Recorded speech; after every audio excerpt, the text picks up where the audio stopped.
So welcome back to another X-ray segment session with SBS Countermeasures Training in regards to cabinet X-ray systems. This one's going to be a little unique because not too many people actually do this or even think this X-ray machine can actually do that. But we're going to give you an example of what it's like to X-ray ordnance with one of these X-ray systems. So the application for this would actually be somewhere in Customs and Border Protection, where you're attempting to ship arms illegally or some of nature into some other country, which happens throughout the world. So people are actually using X-ray systems like this to X-ray baggage, crates, things of that nature. And in occasions, if you identify something that's potentially ordnance, if you've never seen that before in an X-ray machine, it can be actually pretty surprising. Now, a lot of ordnance actually looks like a big bullet, so that's not too much of a problem of able to identify that. But if your guys have not been trained to look for this, and that's something that you're wanting them to do, you definitely have to expose them to images of ordnance so they'll be able to identify it and draw attention to it, that this shipment or this crate or this item has something potentially wrong with it. So, and this can be a difficult challenge because having the ordnance to be able to X-ray, to get the images to train your people can be pretty challenging, unless you call SBS Countermeasures Training, which we have that and we can do it for you. So the first one I'm going to show to you is it's actually a problem we run in our portable X-ray class for our bomb technicians. And they use a portable X-ray like this. This is a Golden XR150. It's a 150 kV system, but it's a pulse generator, where this system right here is what we call a constant potential generator. The best way to describe the difference between pulsed and constant potential: pulsed is a strobe light, constant potential is just turning the light on and the light's on, while the light's on is generating X-ray. Each pulse that's coming out of this is going to be shooting X-ray. Now, bomb techs have portable systems because they have to be able to go to where the item's located. You can't move it, and then they'll place a panel behind it with their X-ray in front of it, and they'll shoot the X-ray image. So this one's putting out 150 kV.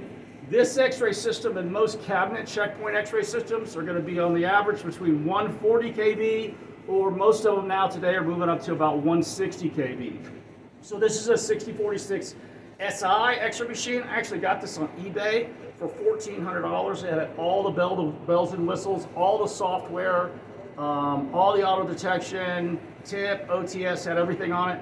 I got it for $1,400. But this one's going to be operating at 160 kV. So here's the problem that I typically run with bomb techs, and what they're trying to do with this is they're trying to shoot an X-ray of this to see what's going on the inside of this projectile, because this is potentially a suspect, a chemical type weapon. And the top of this here is where the fuse is at. It's actually been sheared off, which makes the problem even much more challenging because they have to try to figure out what kind of fuse this is if they don't know what this is. And a lot of you out there, if you're a bomb tech or an EOD tech, you should know what this fuse is. Okay, this is an old school problem, and you should know what it is. So with this round, it's got a burster tube inside of it, and it's got a liquid, which is the chemical, and they're trying to identify the burster tube to see through it or basically penetrate it, and they're also trying to see if they can see the liquid line on the inside of this round to see if it actually has a liquid in it. And it's a very challenging problem with this portable X-ray here, because these are unculminated beams, and they have massive amounts of scatter associated with it, and most bomb techs don't know how to deal with scatter or don't even make an effort to deal with scatter. Where this system has a culminated beam and there's little to absolutely no scatter going to be associated with this. So we're going to see what the difference is in the image with this, and I'll also put up on the screen for you an image of what you see with the portable X-ray. And literally, for them to do this, they have to blast it constantly with a maximum number of pulses to try to penetrate this. If they only knew how to deal with scatter, they wouldn't have to do that. You could shoot right through it and be able to see it just as easy as this one's going to do. I already gave it away. So we're going to take this round, we're going to run it through this system, and nobody in their right mind would think that this checkpoint X-ray system is going to be able to do this problem. Well, let's figure out and see if it can. All right, so we'll put it on the belt. Hopefully it doesn't roll.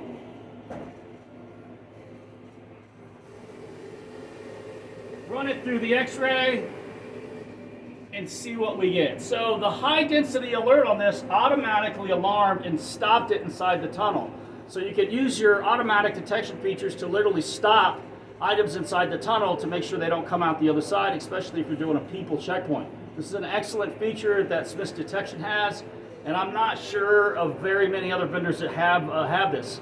It's a great feature if you're running a people checkpoint and you don't want their bags coming out the other side. Because everybody else who's not an airline doesn't have all these fancy schmancy covers and everything else with the secondary screening station. They just probably got an X-ray machine where it comes right out the other side. If this person went through the walk-through metal detector, they have access to the bag. Okay, that's your atypical courthouse or government building that's got an X-ray system. It is nothing like what they see at TSA, and they're going to have a single generator X-ray system like this, or maybe a dual generator. None of this CT stuff that they're using. All right, so we took the X-ray. We're getting an extremely dark image, and for those of you that didn't know, this light blue box, which is not explained in the manual, Smith's Detection, is actually telling you that X-rays are being blocked. There's no adjustment for it. You can't turn it on or turn it off. You can change the color of it. I think you can. And the newer software may allow you to actually turn it on or turn it off.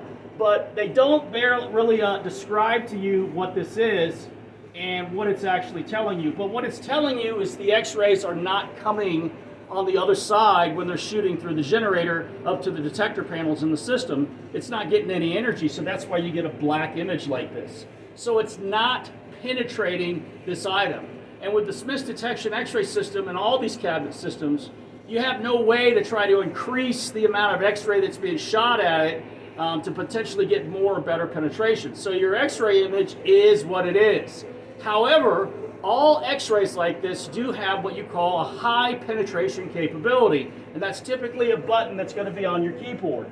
And on the Smith's Detection, it's in the actual image keys, and it's number B6. So we're going to press that button and see what it does. And lo and behold, I have actually been able to penetrate this, completely see the burster tube all the way inside there, and that right there is actually the liquid line that's inside of this item. So I was actually pretty amazed when I ran this through just on a whim, and then pushed the high penetration. And this image is literally better than what we typically get with this XR150 pulse generator, because it's a constant potential. It's a little bit higher kV, so it shouldn't be that much of a difference as far as penetration just for 10 kV. But the huge difference on why this system is able to get such a good image is the scatter. This one doesn't have the scatter that you're going to get when you're shooting out in the open on a concrete ground or on a gravel ground or a dirt ground.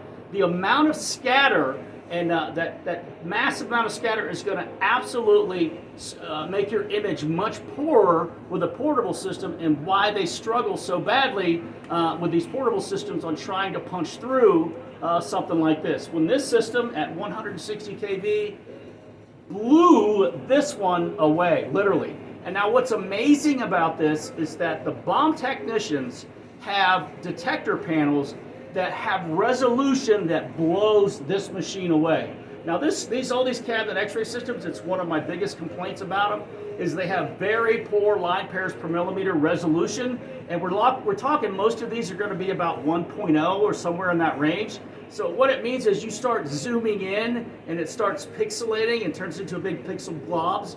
That means you've got very poor resolution. Where the bomb tech systems, you can zoom in on stuff like a thin wire and it never pixelates out because they have such excellent detectors inside of their detector panels that gives them much better image quality. But even with that, when you're shooting X-rays, there's a way to shoot them that you're going to reduce the amount of scatter. This is one of the reasons why hospitals have what we call a culminator on the front of their X-ray machines. They do it for one reason, to reduce the amount of X-ray being exposed to the person, but the other reason and the other thing it does is it massively reduces the scatter, especially when you're shooting through a person. You want to reduce the scatter because it'll make your image much worse or much poorer. So this is pretty amazing that this system was able to do that. I'll try to zoom in a little bit more. I think I'm zoomed in pretty far here to let you guys see this. I'll even put it up on the screen. I probably have. But I am utterly blown away at how well this works in comparison to watch bomb techs with these little portable X-ray systems trying to run this same problem. And what they'll typically do is they'll go get the XRS3, which is 270 kV, because more is always better.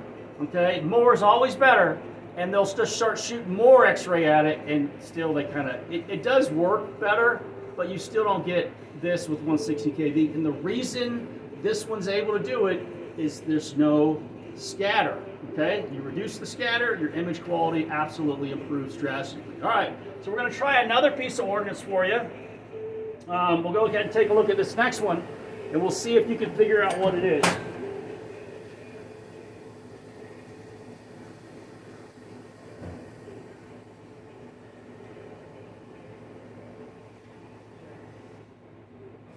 Okay, again, the system actually automatically detected and said that this area has a high level of absorption, and it's blocking the X-rays. But what you're looking at is a Soviet anti-tank Sagar missile. This one's inert. All this stuff's inert. But that's what this is. I actually got this on Gunbroker. You wouldn't be surprised that you can buy on Gunbroker. But again, this X-ray image compared to what I've shot with portables is pretty amazing. Okay, I never really thought that I could shoot ordnance and be able to penetrate and get this image quality that I'm getting with it right now, and I'm actually blown away. And this is why I'm showing you this, because it is an option if you got a cabinet X-ray system to be able to X-ray ordnance and actually get a pretty damn good image and not run into all the scatter problems that you're going to run into with these portables. So it's pretty amazing. The other thing you need to think about is that educate yourself about how to reduce scatter so you can end up with an image like this. This is amazing. And the other nice thing about these systems is they give you materials discrimination, and it's way more accurate than the portable systems. The portable systems are horrible at doing materials discrimination. They like to call it organic detection. Absolutely not. It is absolute crap, and you cannot rely on it. Okay, you can't rely on it at all, because they're trying to say that the orange is going to be an explosive, which is bullshit, because the only explosives that show up in that small window is between about right around 7, just in that range, and the 0 to 10, the rest of it is not fucking explosives. Okay, so there is no such thing as an organic detection. So if you get one of these portable X-ray vendors say, yeah, we can do organic detection, just slap him really hard and tell him John House said there's no such thing as organic detection, because there's not.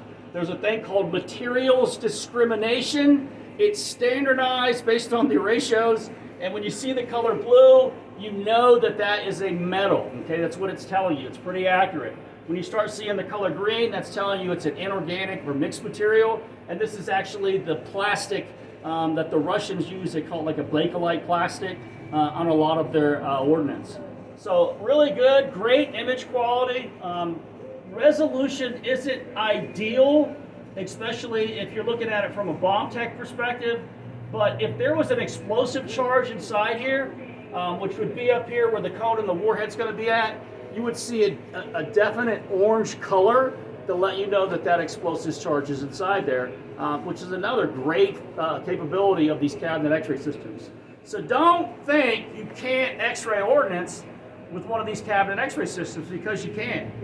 It actually works pretty well, and if you're in a pinch and you want to take a look at something and see what's inside of it, of course you probably don't want to move something that is a UXO, of course, but if you've got something that you want to take a look at, especially from customs and border protection side of the house, you can use these systems to accurately look at these ordnance items and even tell what's going on inside of them. So if you need training on X-raying ordnance, especially if you're either a state and local bomb tech, you want to learn more about that, or if you're a customs or border type person that's making sure that armaments don't get into your country or another country, reach out to us. We have the stuff to be able to do that for you.